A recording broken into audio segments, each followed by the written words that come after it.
इन शत्रुओं को पहचानो पार्थ। जैसे धुआं अग्नि को ढक देता है, या धूल दर्पण को, या झिल्ली गर्भ को, वैसे ही ज्ञान को ढक देते हैं काम, मोह और वासना। आवृतम ज्ञानमेतेन ज्ञानिनो नित्य वैरिणा काम रूपेण कौन्तेय दुष्पूरेणा नलेन च। काम और मोह की अग्नि ज्ञान को नष्ट कर देती है और इसीलिए ज्ञानी की वैरी है। हे कौन्तेय, अग्नि को स्वच्छ बनाओ, दर्पण को परिशुद्ध करो और अपनी इंद्रियों को सौम्य बनाकर ज्ञान और विवेक के नाशकों का वध करो। इंद्रियाणि पराण्याहुः इंद्रियेभ्यः परम मनः मनसस्तु परा बुद्धिः यो बुद्धेः परतस्तु सः। हे पार्थ, जड़ पदार्थ से इंद्रियां श्रेष्ठ हैं और इंद्रियों से श्रेष्ठ है मन। मन से श्रेष्ठतर है बुद्धि और बुद्धि से भी श्रेष्ठ है आत्मा। तो आत्मा की चिंता करो पार्थ, आत्मा की चिंता करो और देह, इंद्रियों, मन और बुद्धि से ऊपर उठने का प्रयत्न करो। हे पार्थ, तुम तो मेरे भक्त भी हो और मेरे मित्र भी, इसलिए मैं तुम्हें वो योग बताने जा रहा हूं जो बहुत समय से लुप्त है। परंतु सृष्टि के आरंभ में इसे मैंने ही सूर्य को दिया था और सूर्य से ये मनु को मिला और मनु से इक्ष्वाकु तक पहुंचा। सूर्य को दिया था? आपने ये योग सूर्य को दिया था?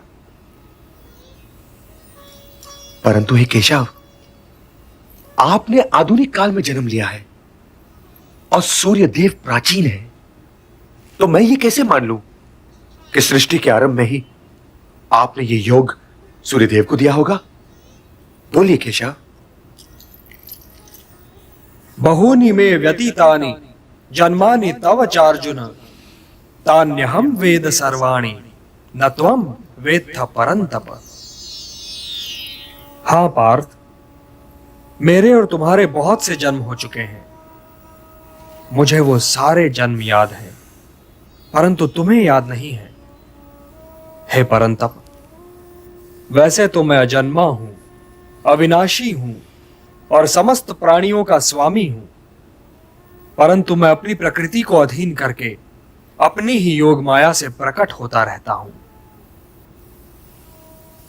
यदा यदा हि धर्मस्य ग्लानिर्भवति भारत अभ्युत्थानम् अधर्मस्य तदात्मानं सृजाम्यहम् परित्राणाय साधूनां विनाशाय च दुष्कृतां धर्म संस्थापनार्थाय संभवामि युगे युगे।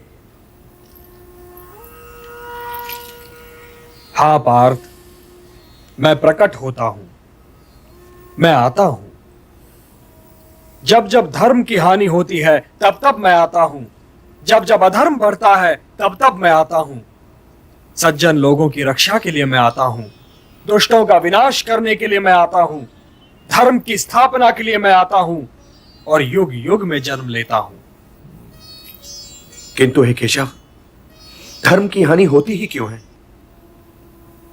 धर्म की हानि इसलिए होती है पार्थ कि मनुष्य मोह के बंधन को नहीं तोड़ पाता, कि वो अपने स्वयं से नाता तोड़कर समाज से नाता नहीं जोड़ पाता।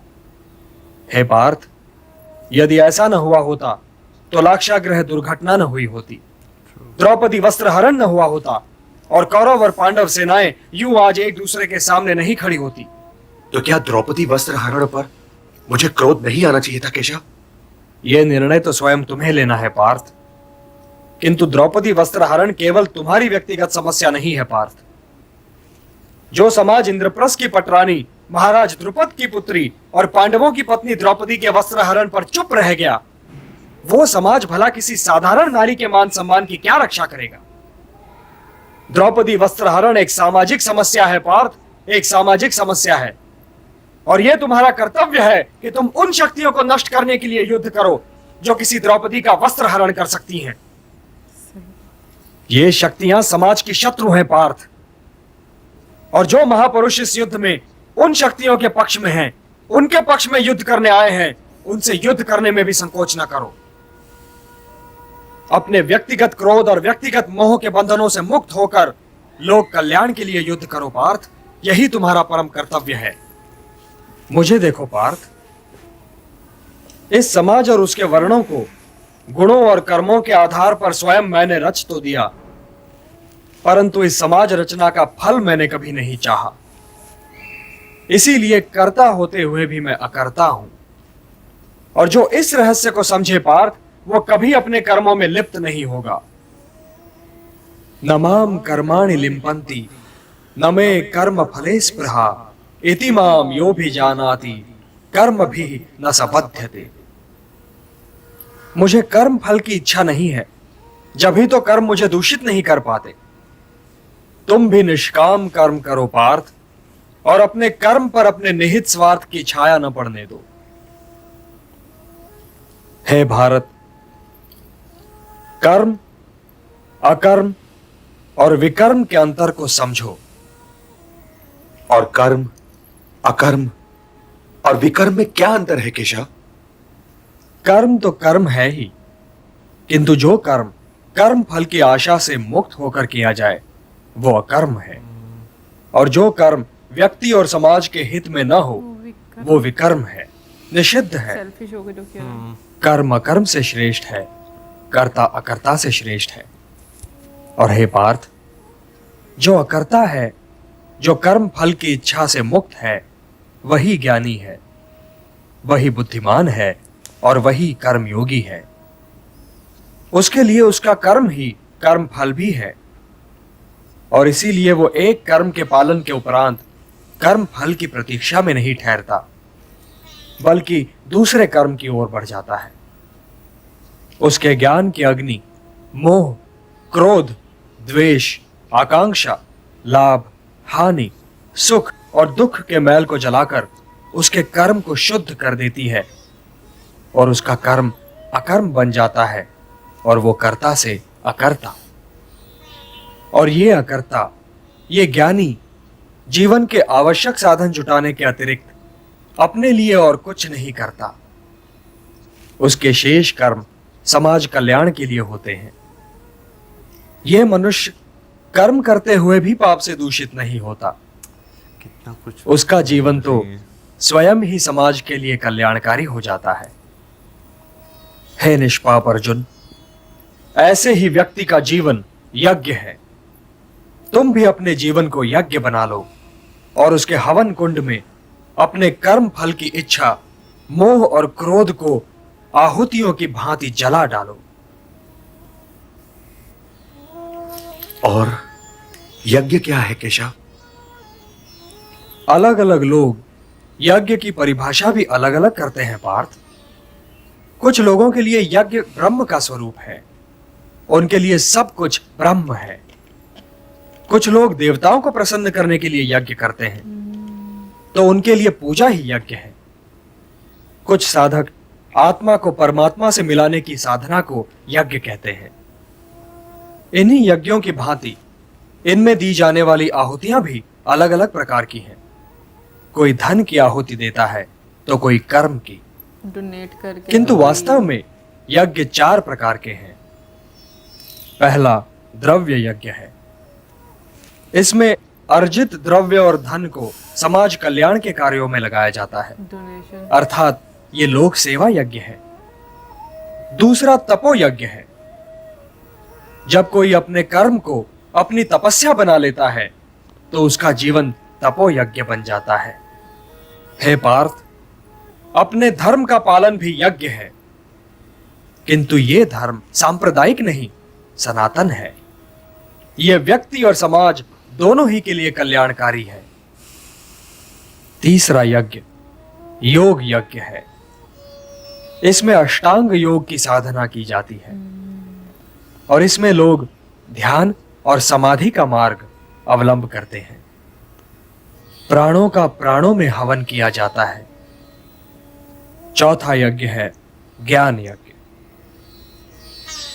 यूं तो पार्थ चारों ही यज्ञ महत्वपूर्ण हैं, परंतु श्रेष्ठतम है ज्ञान यज्ञ, क्योंकि ज्ञान ही तो अच्छे और बुरे में अंतर करता है और अपनी अग्नि में तपाकर कर्म को शुद्ध करता है और शुभ बनाता है। ज्ञान ही तो कर्म के उत्कर्ष का चरम बिंदु है और ज्ञान ही तो तुम्हें मोह बंधनों से मुक्त कराएगा पार्थ। हे पार्थ, पाप के सागर को केवल ज्ञान की नौका ही पार कर सकती है। भाई अर्जुन जो है वो काफ़ी, इनके अगर देखा जाए तो वो अपने मन के अंदर जितनी भी चीज़ें चल रही हैं वो सारे प्रश्न जो है वो उनसे पूछ रहे हैं, लेकिन वो प्रश्न जो हैं वाकई इस तरह के हैं कि आपके सामने जो है ना वो चीज़ें, इनके दिल में ये बातें आती हैं जब कोई इस तरह का कोई हो ना, कि कोई आपके साथ बुरा कर रहा हो और आप जो हैं इन द एंड पावर रखते भी हैं बुरा करने की, लेकिन वो उनसे आपको प्यार भी है, तो ये प्रश्न आपके अंदर चलते हैं। और मैं ये कहूँगी कि ये अर्जुन की तरफ से वो सारे वाकई में क्वेश्चन हैं जो हर किसी के हृदय में रहते हैं, और आप डिफरेंट डिफरेंट सिचुएशन बनाकर, जैसे अर्जुन कि किसी तरीके से कोई एक ऐसा पॉइंट निकल आए कि ना जहाँ पर उनको अपनों का सामना ना करना पड़े।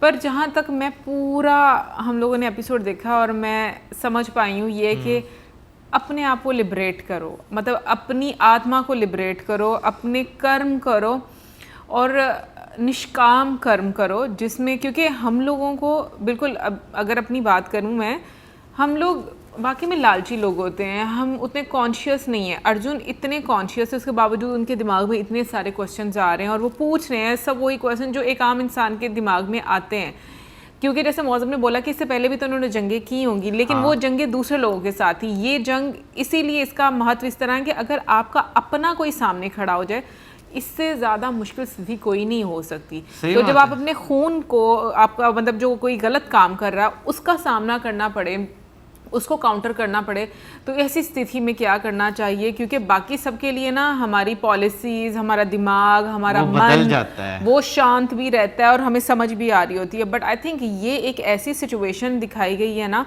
जहाँ पर जो सबसे मनुष्य के लिए एक सबसे डिफ़िकल्ट सिचुएशन है उसका मैं कहूँगी कि दृश्य दिखाया गया है, और जिस तरीके से कृष्ण जी ने जवाब दिए हैं वो वाकई में इतने सेटिस्फाइंग है ना, क्योंकि इंसान ना हमेशा एक चीज़ में पड़ा रहता है, क्या ये सही है या गलत है, क्या ऊपर वाला नाराज़ तो नहीं हो जाएगा मैं अपनों के साथ ऐसे करूँगा, अच्छा मैं उनको माफ़ भी तो कर ही सकता हूँ ना। ये सारे आपके दिमाग में चीज़ें आती हैं और इतना मैनिपुलेट आपको करते हैं, इतना कन्फ्यूज़ कर देते हैं कि आपको डिसीजन लेने ही नहीं देते। लेकिन जैसे लास्ट में कृष्ण जी ने बात बोला ना कि जो ज्ञान योग है वो सबसे अच्छा योग है, क्योंकि ज्ञान योग एक ऐसा योग है जो आपके दिमाग को खोलता है, आपकी इंद्रियों को खोलता है, आपको बताता है कि किस तरीके से स्थिर रहना, किस सिचुएशन में आपको डिफरेंस करना बताता है, सही और गलत में आपको ये डिफरेंस करना बताता है, आपने कहाँ पर किस तरीके से समाज में सेवा करनी है। ये नहीं कि अगर कोई गलत इंसान है वो अपनी गलत नीयत से कुछ टाइम के लिए एक अच्छा लिबादा ओढ़ के आपके पास आ गया है और उसकी नीयत गलत है और वो आपसे आपकी मासूमियत में आपसे कुछ गलत काम करवा लें, तो मतलब आपकी तो नीयत अच्छी है कि आपने उसकी हेल्प की, लेकिन क्योंकि आप इतने कॉन्शियस नहीं हो इस, और आप ये कहते जा रहे हो ऊपर वाला मुझसे नाराज़ ना हो जाए, इस वजह से मुझे जो है वो काम करना है, तो ये बड़ा ज़रूरी है। आपका दिमाग जो है वो खुला होना चाहिए। सॉरी मैं मौजूद को बोलने का मौका नहीं दे रही, क्योंकि मेरे जहन में ना एक चीज़ आ गई है। मैंने ना अपनी लाइफ में बहुत सारे लोगों को ऐसा भी देखा है जो अपनी ज़िंदगी ना दूसरे लोगों के नज़रिए से चलाते हैं, दूसरे के घर में ऐसा आ रहा है, दूसरे लोग ऐसी ज़िंदगी गुजार रहे हैं, नॉर्मल है, सही है, उनकी अपनी कोई सोच नहीं होती और ना ही वो उस साइड पर आना चाहते हैं और ना ही वो उस चीज़ को एक्सेप्ट करते हैं कि ये चीज़ गलत है, क्योंकि बाकी सब लोग उसको फॉलो कर रहे हैं तो वो सही है और वो नॉर्मल है। और मैं अगर आज के एपिसोड की बात करूँ तो इसमें हमें यही ज्ञान मिलता है, अपने माइंड से सोचो और जो कर्म है, जो धर्म है उसको फॉलो करके अपना कर्म करो और कर्म का जो फल है उसकी इच्छा मत करो। यार देखें, जो ज्ञान की बात है ना आज के समय के लिहाज से मैं बात करूं तो भाई सब कुछ पता होते हुए भी ना हम ये चीज़ जो है ना डिफरेंशिएट कर जाते हैं कि भाई हमारे अपनों के लिए कुछ और कानून होते हैं, गैरों के लिए जो है वो कुछ और कानून होते हैं। लेकिन ये भी हकीकत है कि भाई जब अपनों पे बात आती है ना तो आपको जो है ना ज़्यादतियाँ जब आपके साथ होती हैं तो मेरा ख्याल है कि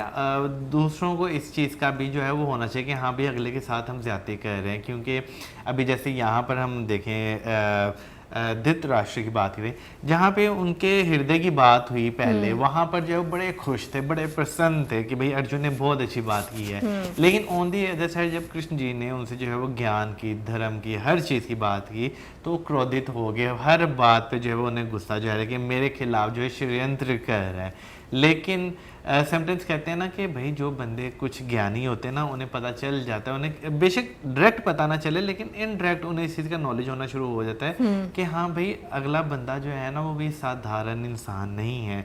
क्योंकि संजय ने जब ये बात की थी ना, तो अगर आप वहाँ पे संजय के एक्सप्रेशन देखें ना, वो बिल्कुल ही बदल गए थे, क्योंकि उन्हें एक चीज़ समझ आ गई थी कि आम बंदा को इस तरह की बात करे वो क्रोधित होकर करता है। उन्होंने वो बात की, वो बिल्कुल शांत, बिल्कुल काम थे। और ये हकीकत है कि एक बंदा जब उसके पास नॉलेज होता है ना और वो आपके साथ बात करता है तो वो उतना ही कंपोज होता है। हाँ, बहुत काम लहजे में वो आपसे अपनी बात करता है और कुछ ही क्षण में वो ये चीज़ समझ आता है कि भाई अगले बंदे से इससे मज़ीद बात करनी चाहिए या यहीं पे बात समाप्त। अच्छा, वैसे एक चीज़ मैं बोलूँगी, कुछ लोगों का मतलब नॉर्मली मैं ये बात बोलूँगी कि वाकई में हमारा कॉन्शियस लेवल इतना कम है कि ना हम लोगों को नहीं चीज़ें समझ में आती। मैं ये इसलिए बोल रही हूँ क्योंकि ऑब्वियसली हम लोग विद टाइम चीज़ें समझें। मैं अपनी बात करती हूँ, मैं किसी और की नहीं बात करूँगी।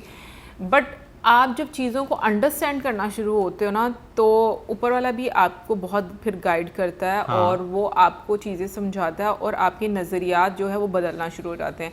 लेकिन जिन लोगों ने समझना ही नहीं है, उन्होंने रास्ता, दरवाज़ा ही नहीं खोलना, तो कभी भी वो चीज़ें नहीं समझ सकते। उसमें दुर्योधन और धृतराष्ट्र दोनों आते हैं। अब अगर हम लोग धृतराष्ट्र की बात है, दुर्योधन तो मुझे लगता है कि परफेक्ट एग्जाम्पल है आजकल के मतलब टाइम की। बहुत सारे लोगों को मैंने ऐसा देखा है।